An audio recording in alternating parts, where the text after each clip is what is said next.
Čau, sveiki visiem! Šeit runā Huberts no Libra Lures komandas. Šodien man ir prieks jums parādīt esmas no Trout sērijas, un tā ir Flexworm. Sāksim! Pirms kāda laika mūsu YouTube kanālā jūs varējāt redzēt video ar Flexworm Junior, kas debitēja pavisam nesen, pagājušās sezonas rudenī. Šeit jums ir saite uz šo video. Ja vēl neesat to redzējuši, ļoti iesaku noskatīties. Šodien mazliet salīdzināsim šīs abas esmas, jo, lai gan tās izskatās līdzīgas, tomēr nedaudz atšķiras veids, kādā ar tām var makšķerēt. Proti, pirmkārt, tās ir esmas, kas radītas, lai ķertu ļoti grūti noķeramus foreles, bet galvenokārt lielas zivis. Mēs vēlamies ar tām ķert tiešām lieliskas foreles, un šī esma mums to ļauj. Turklāt šī esma uzreiz pierādīja sevi Trout arē tipa sacensībās. Zivis uzreiz iemīlēja šīs esmas kustību, jo tā ir nedaudz atšķirīga salīdzinājumā ar citām Libra Lures sērijas esmas, piemēram, Yingworm vai Fatie de Worm. Bet par to visu jūs tūlīt uzzināsiet un pārliecināsieties paši.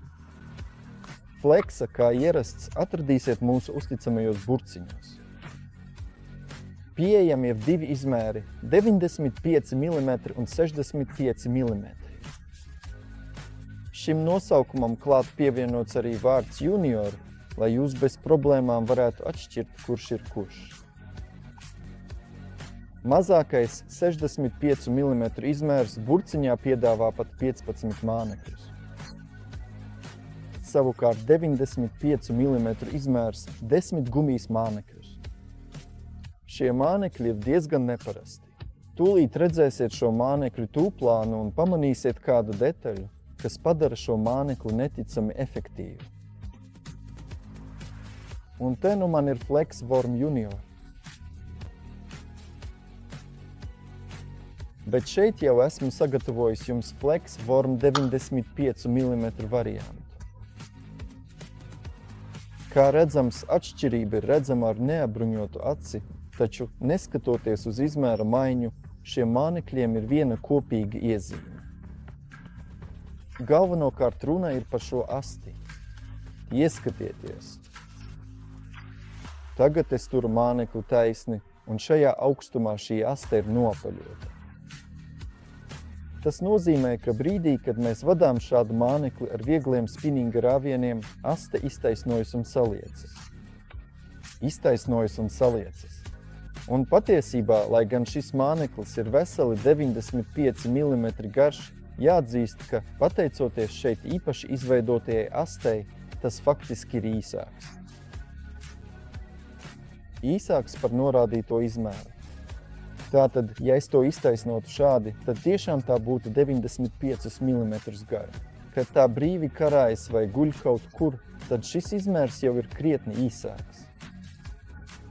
Un te parādās kopīga iezīme visām Trout sērijas mānekļiem. Kad zivs iekož, un šīs zivis nepaiet garām šādam tārpam vienaldzīgi, jo kurš gan negribētu apēst šādu tārpu, tad brīža, kad zivs iekož, māneklis ļoti skaisti saliecas un ļauj veiksmīgi piecirst.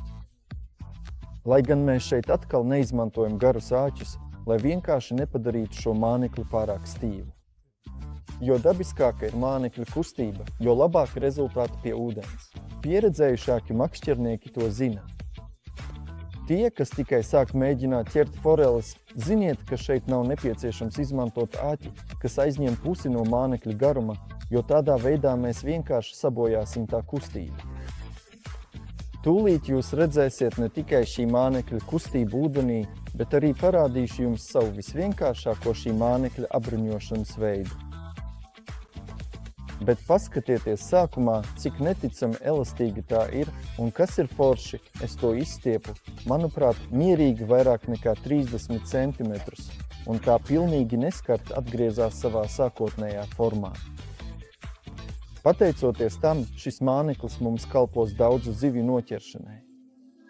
Tas nebūs tā, ka viena zivs un viens māneklis, bet patiesībā es ar šādu Flexworm Trout arē makšķerēšanā varu bez problēmām noķert 7, 8 zivis pēc kārtas, nezaudējot laiku, vienkārši turpinot apmakšķerēt to vietu, kur tieši to brīdi makšķerēju. Flex worm aprīkošanai es tradicionāli izmantoju volframa galviņas uz bezāķu āķiem. Šīs volframa galviņas īpaši labi darbojas tieši Flex worm junior gadījumā. Šis māneklis ir salīdzinoši tievs. Mēs izmantojam arī nedaudz šaurākus āķus, ja runa ir par līkuma loku, lai māneklis labi izskatītos, bet galvenokārt, lai droši piecirstu zivis, kas tieši tajā brīdī ņems. Bet kas ir svarīgi? Volframs tik ļoti neizceļas uz mānekļu fona, kuru vēlamies prezentēt. Ja mēs šeit izmantojam pat 5,5 mm galviņas, tas ir 1,5 gramu, tad tas būtu daudz lielāks nekā volframa ekvivalents. Un tā izskatās uzmontēts māneklis. To var izdarīt ļoti ātri un viegli, pateicoties šai īpašajai rievai, ko redzat šeit. Mēs varam šo tārpu viegli saliekt, varam arī iztaisnot to jebkurā veidā, lai varētu makšķerēt tā, kā mums patīk. Es neiesaku to pārāk stipri saliekt. Ja makšķerējam upēs. Kāpēc? Nu šī ēsma griezīsies dažādās straumēs un straumēs. To mēs nevēlētos. Man šķiet, vismaz tāds ir mans viedoklis, ka nav jēgas to darīt tik pārspīlē. Bet, protams, mēs to neaizliedzam, jo šie mānekļi ir izgatavoti no peldmateriāla. Patiesībā efektīvo ieroču klāsts šeit ir diezgan plašs. Šim ierakstam esmu sagatavojis speciālu burciņu ar dažādiem fleksiem. Un kas ir forši, man šeit ir sajaukti patiešām dažādu krāsu paraugi. Te viens no maniem favorītiem – Coffee Milk. Šīs krāsas, lai arī ir dažādas, ir ar atšķirīgiem toņiem. Tās savā starpā nekrāsojas, kas ir ļoti noderīgi, jo bieži ejot pie upes, man ir speciāla josta ar kastīti, kurā es burtiski saberu dažādu toņu konkrētā modeļa mānekļus un dodos pie ūdens bez bažām, ka kaut kas varētu iekrāsoties. Vēl viena lieta ir tāda, ka šeit mums ir 2 izmēri, lai labāk pielāgotos to zivju vajadzībām, kuras plānojam ķert. Šādu Flex modeli, nemelošu, es biežāk izmantoju, kad ķeru tieši lielas zivis, taču tas nemaina faktu, ka šo mānekli bez problēmām apēd arī diezgan mazi foreļi, pat 30 cm gari. Un ar šādu Flex junior modeli noteikti makšķerēšu diezgan aktīvi kopā ar Mateušu vai Tomku Potkulu Polijas Grand Prix sacensībās, kas jau strauji tuvojas šī gada pavasara sākumā. Un Flex, tāpat kā pārējos Trout sērijas mānekļus, atradīsiet bez smaržas ar siera, ķiploku un krila aromātu. Labi, un te nu mums ir Flex Varma un Flex Varma junior. Kā redzat, šie mānekļi pilnībā nesasniedz izmērus, kas norādītu uz to iepakojumu. Jo šiem mānekļiem, kā jau minēju, ir raksturīgs izliekums astes daļas apvidū. Bet paskatieties galvenokārt, cik labi tas izstiepjas un bez problēmām atgriežas savā sākotnējā formā. Tas pats ir ar Flex junior. Arī neticami elastīgs, izturīgs māneklis foreļu, asaru un citu zivju sugu ķeršanai. Tagad mēs kopā aplūkosim, kā šīs dažādās ēsmas uzvedas ūdenī, lai labāk izprastu to īpašības un efektivitāti makšķerēšanā. Pirms mēs tās iemetīsim ūdenī, ir vērts atcerēties, ka katrai ēsmai ir savs unikāls dizains, kas ietekmē tās kustību un pievilcību zivīm. Šajā eksperimentā mēs pievērsīsim uzmanību tam, kā ēsmas grimst, kā tās kustas dažādos ūdens slāņos un kā tās varētu izskatīties no zivju skatu.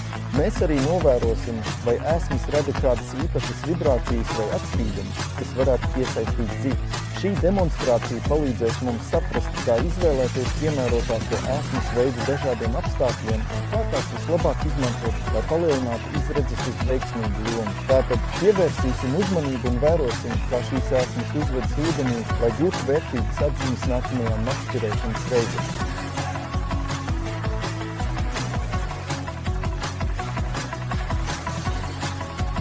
Nu, klausieties, tas arī viss šai epizodē. Ceru, ka jums patika. 1 māneklis, 2 izmēri un daudz zivju sugu, kuras varam ķert efektīvāk tieši ar šiem mānekļiem. No šīs vietas vēlos jūs arī aicināt sekot mums Facebook, Instagram, TikTok, YouTube un X platformās. Papildus, ja jums nepieciešama vairāk informācijas par mūsu mānekļiem, piemēram, par āķu izmēriem, ko izmantojam konkrētam modelim un izmēram, noteikti apmeklējiet mūsu mājaslapu www.libralures.com. Tur atradīsiet mūsu aktuālo katalogu, kurā informējam, ko un kā var savstarpēji kombinēt. Uz tikšanos nākamajā materiālā!